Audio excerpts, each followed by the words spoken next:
Imagine a billionaire born centuries before modern banks even existed.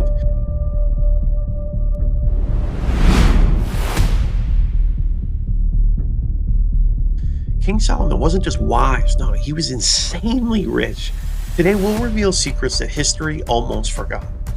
Now, what if the wealth secrets of a 3,000-year-old king could change how you think about money today?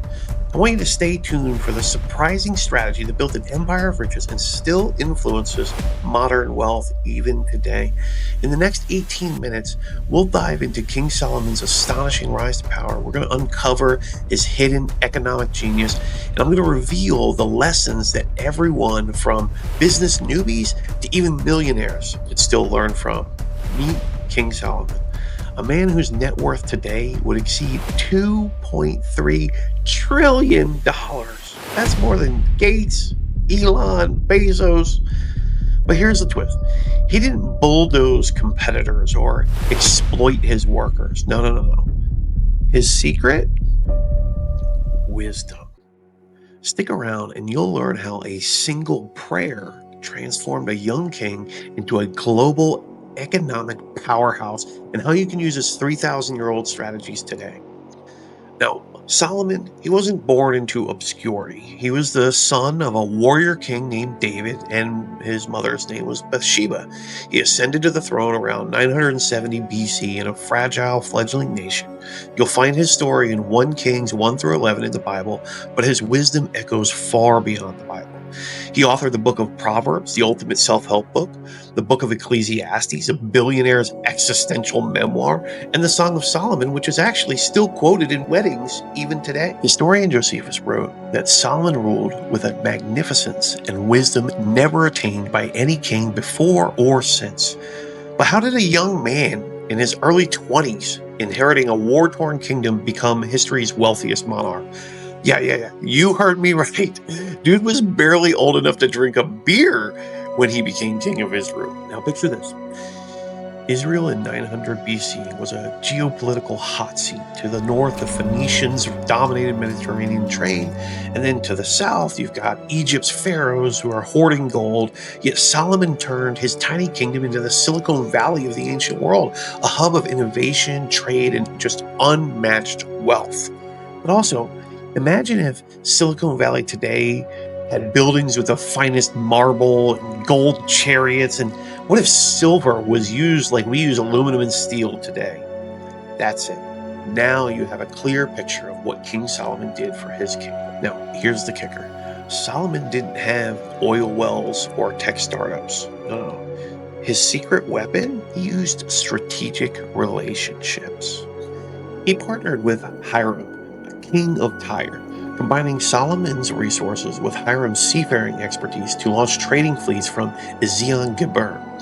Every 3 years, these ships returned loaded with gold from Ophir, exotic goods from Arabia, and treasures from distant lands, essentially creating the ancient world's most profitable supply chain.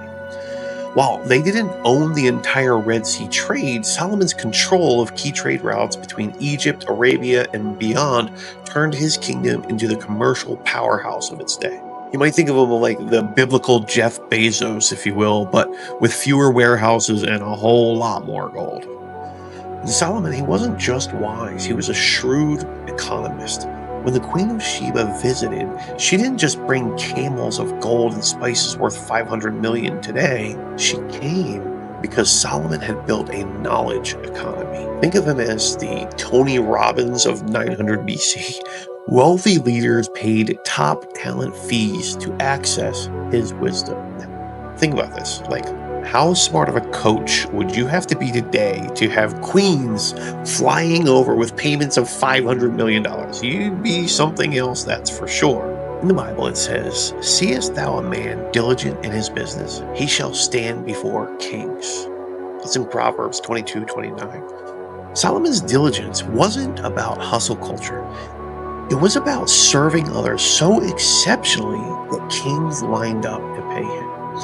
But before all of this happened, there was something very different that King Solomon did, in which he became blessed with all of this wisdom and wealth. It's actually something most people don't do today. something people have forgotten about. At 20 years old, Solomon faced his first crisis. His father David's empire was fracturing. At night, God appeared to him in a dream with an offer. Ask what I shall give you. What do you say when God tells you, ask what you want and I should give it to you? Solomon, he could have requested infinite wealth or invincibility. Instead, he said, give your servant an understanding mind to govern your people. And then God's response, I give you a wise and discerning heart, plus riches and honor like no king before you. This wasn't a prosperity gospel. It was cause and effect. Wealth flowed to Solomon because he prioritized wisdom to serve others over wealth for himself. So, what's the takeaway? Solomon's story isn't about ancient blame. It's a blueprint for ethical wealth in a world drowning in get-rich-quick schemes. In the next part of this video, you'll see how King Solomon, he built the world's first tax-free enterprise zone, his temple. He leveraged debt-free partnerships with Tyre, and then lost it all by ignoring his own advice. But wait, if Solomon's strategies built a $1 trillion empire, why did it crumble within years of his death? The answer is going to shock you, and it's why 90% of modern businesses fail the same way. Do you want to avoid this fatal mistake? Well then, don't touch that back button. In fact, if you're liking the story, go ahead and hit that like button, and maybe even hit the subscribe button while you're down there too. Helps us out a lot. Solomon, he didn't just have wealth, he understood wealth. But this is the billion-dollar question. How did a king with no Silicon Valley, no oil fields, and no stock market amass $2.3 trillion in today's money? The answer isn't hiding in spreadsheets or offshore tax haven. It's written in plain sight across two ancient books, Proverbs and Ecclesiastes. You can read this stuff yourself. And if you think these are just dusty religious texts for Sunday morning sermons, prepare to have your financial worldview blown wide open. These aren't just spiritual manuscripts. They're the original wealth manifestos written by history's richest man. All these modern Twitter gurus sell you $997 courses on wealth secrets, Solomon left behind the ultimate playbook that's been hiding in plain sight for 3,000 years. The man who could buy Bezos, Musk, and Gates with his pocket change didn't just build wealth, he decoded its DNA and left us the blueprint. What if the answer to your money struggles isn't the latest Wall Street Journal, but in wisdom written in a widely available book, and maybe even on your bookshelf? Or maybe it's on your parents' bookshelf. It's definitely at the library. The same principles that built Solomon's legendary fortune are available to anyone bold enough to just dust off these ancient texts and apply them today. Solomon's real currency wasn't gold, it was wisdom. His Proverbs became the ancient world's Harvard Business Review, attracting wealthy seekers like modern CEOs flock to Warren Buffett. Take Proverbs 24:3. By wisdom, a house is built, and through understanding, it is established. This wasn't poetry. It was his economic doctrine. Josephus wrote that kings paid Solomon 600 talents of gold annually. That's over $1.2 billion today. That's just to hear his insights. I mean, imagine being such a good coach that people are going to pay you $1.2 billion a year. Why would they do this? Because he solved problems others couldn't. When Tyre's king Hiram needed trade routes secured, Solomon didn't send armies, he sent engineers to build ports. Result? A Mediterranean trade stronghold. Solomon's wealth machine had 3 gears: recurring revenue, in which he collected taxes from merchants and traders passing through Israel, the ancient equivalent of Amazon AWS fees. Then he had strategic partnerships. For example, his alliance with Hiram of Tyre created a powerful trade agreement where Solomon provided food in exchange for timber and skilled labor. Together, they even built ships that returned every 3 years loaded with gold, silver, ivory, and exotic animals. But then he also had these commercial hubs. Solomon controlled key trade routes between Egypt, Arabia, and Mesopotamia, effectively monopolizing caravan trade through strategic frontier districts. His temple and building projects attracted wealth and tribute from surrounding nations, with kings and governors bringing silver and gold annually. Is that even ethical? Absolutely. Because Solomon banned interest payments among Israelites, funded public works, and mandated crop rotation for farmers. His reign had a 0% poverty rate. 0% poor people. Something no modern economies ever achieved. But power corrupts even the wise. To secure these alliances, Solomon married 700 princesses and kept 300 concubines. Each of these brides demanded temples to her gods. Soon, Jerusalem's hills smoked with sacrifices to Molech and Asherah, gods that were demanding child sacrifices. And the one true God's response, "Since you've not kept my covenant, I will tear the kingdom from you." Josephus, the famous historian, notes Solomon's final year saw revolts in Edom and Damascus. His net worth stayed intact, but his moral capital just evaporated. And here's the real tragedy. The man who wrote, "Guard your heart above all else" in Proverbs 4:23, let compromise erode his legacy. His wealth remained, but his heirs lost 87% of the kingdom within 2 years of his death. Before his downfall, Solomon grasped a truth most billionaires miss. Use worldly wealth to gain friends, so when it's gone, you'll be welcomed into eternal dwellings. That's in Luke 16:9. His copper mines are dust, but his proverbs still mentor millions, and that's the ultimate ROI. Modern parallels? Think Warren Buffett's margin of safety. That's straight from Proverbs 22:3. Or ESG, investing mirroring Solomon's land stewardship laws. The principles, they outlast the palaces. Solomon died undefeated, but his empire crumbled faster than the meme stock. Why? Because he forgot his own rule. Above all else, guard your heart. In this final part of the video, you'll discover the tax loophole that bankrupted Israel, how Solomon's successors squandered $2.3 trillion, and why 90% of family businesses fail by the third generation, just like Solomon's. Now here's a sneak preview. What if I told you Solomon's greatest mistake wasn't his wives, but his tax policy? The answer will rewrite everything you know about wealth preservation. Stay tuned. Solomon's gold has turned to dust. His grand temple was burnt down and ruined. Yet his wisdom built empires that outlasted stone. What if I told you his 3,000-year-old playbook could transform your business, your wealth, and your legacy today?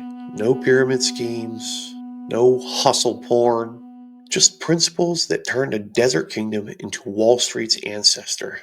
Let's bridge ancient wisdom to modern wealth and discover why Solomon's blueprints still prints money today. Solomon's wealth wasn't about hoarding. It was flow. His reign saw zero poverty because he treated riches as a river, not a reservoir. You can see this in modern parallels like ESG investing, social entrepreneurship, and the $15 trillion impact investing market. As Daniel Latham notes in his Business Secrets from the Bible, ethical accumulation isn't a buzzword. It's how you build empires that outlive you. Take Buffett's giving pledge. 250 plus billionaires donating half their wealth. That's Solomon 2.0. The math is biblical. Generosity isn't charity, it's reputational equity. Think about that again. Generosity isn't charity, it's reputational equity. Solomon's generosity to Tyre's King Hiram unlocked Mediterranean trade routes worth $120 billion annually in today's money. Solomon was history's first high-ticket coach. When the Queen of Sheba paid 4.5 tons of gold for his advice, she wasn't buying platitudes. She bought solutions. Exactly what today's $15 billion coaching industry sells. And the top niches? Wealth, financial stewardship, leadership, ecclesiastical wisdom, and legacy planning. All Solomon's specialties. Nothing has changed. This all came from Solomon. Serve first. His temple attracted global pilgrims who spent like Vegas tourists. Monetized knowledge. He charged 600 talents a year. That's $1.2 billion for geopolitical consulting. Recurring revenue. He taxed trade caravans, the OG SaaS model. There are three important themes to understand if you truly want to know why King Solomon did the things that he did. One, generosity as a growth strategy. Proverbs 11:25 isn't karma, it's economics. Solomon's alliance with Hiram birthed a naval fleet that dominated Red Sea trade. The modern equivalent? Costco's $18 an hour wage policy slashed turnover to 10% versus retail's 60%. Happy teams equals loyal customers equals 9% annual growth. 2. Work ethic as worship. Ecclesiastes 9:10 says, "Whatever your hand finds to do, do it with all your might." Solomon's 7-year temple had no OSHA violations, just 183,000 workers thriving under fair wages. Excellence attracts excellence. Tesla's gigafactories, same thing. 3. Wisdom as a shelter. Ecclesiastes 7:12 says, "Wisdom preserves those who have it." Solomon's copper mines funded infrastructure. Modern miners like Rio Tinto use AI to cut emissions by 30%. They're using wisdom through AI. Both of these prove that wisdom isn't static. It's adapting ancient principles to new tech. Want more examples of businesses today using these strategies? Truett Cathy closed Sundays, losing $1 billion a year. Yet Chick-fil-A's per location revenues triple McDonald's. Why? God owns my business, Cathy said, a direct play from Solomon's The Earth is the Lord's. Like Solomon's temple, Cathy's closed door policy became a trust magnet, proving stewardship beats short-term games. Or take Hobby Lobby's $500 million collection of biblical relics. Controversial? Sure. But their 15% annual growth screams Solomon's truth. Values drive valuation. And as Randy Alcorn writes in Money, Possessions, and Eternity, earthly treasures fade, heavenly portfolios compound. Now it's your turn. Time for you to apply this wisdom and make your millions, maybe even billions. And here's what you should know. Solomon's empire fell, but his wisdom built something eternal, a roadmap for us. Here's your billion-dollar homework. First thing I want you to do is I want you to audit your altars. What or who are you sacrificing to? Solomon's wives cost him the kingdom. Your Netflix binges, toxic clients, doom scrolling, video games, that could be your concubines. Become a coach king. Monetize your scars. Charge Shiba level fees for solutions only you can give. Okay, maybe not Shiba level, but get paid what you're worth. Think about building temples, not tombs. Create value that outlives you. A business, a charity, a family legacy. And then I want you to think about Solomon's final words. He said, "Fear God and keep his commandments." That's in Ecclesiastes 12:13. Now, by no means is that a threat. It's a cheat code. When your spreadsheet aligns with your soul, wealth stops being dirty. It becomes divine. It becomes something good for your family. It becomes something good for your family, your local community, and the world at home. Now, as we've seen in this discussion, Solomon's wealth wasn't just about gold. It was about wisdom applied to business. And that's the billion-dollar lesson here. Now, I want to hear from you. What's one Solomon principle you're going to apply this week? Drop Shiba in the comments and share your takeaway. This wisdom has been building wealth for 3,000 years. Imagine what it could do for your finances in the next 90 days. If you're ready to dive deeper into ancient wealth principles that still work today, hit that subscribe button and tap the notification bell. New videos on biblical wealth twice a month, and we drop shorts on the daily. Remember, Solomon didn't just die wealthy, he lived wealthy. And that's the real choice before you today. Not just to accumulate, but to live with purpose and impact. I'm Justin Brooke, and until next time, may your wisdom exceed your wealth.